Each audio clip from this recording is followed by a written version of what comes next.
যদি গ্রামবাসীরা আমার এই অবস্থা দেখে ফেলে সবাই আমার নিয়ে হাসাহাসি করবে। ওই সেই মাশরুম চিপস, এটা খেয়েই আমার এই অবস্থা হয়েছে। এবার এই ফ্যাক্টরিতে গিয়েই আসল সত্য বের করতে হবে। গেটে তো সিকিউরিটি বসে আছে, ভেতরে ঢুকবো কিভাবে?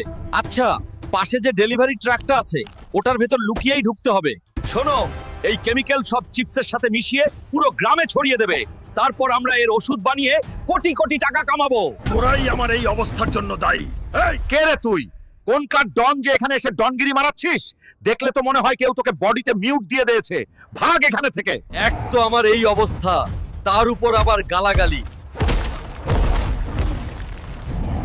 তাড়াতাড়ি বল, আমি কিভাবে ঠিক হতে পারি? হাল্ক ভাই, আমার কাছে এর চিকিৎসা আছে, আমি আপনাকে ঠিক করে দেবো, আগে আমাকে ছেড়ে দিন।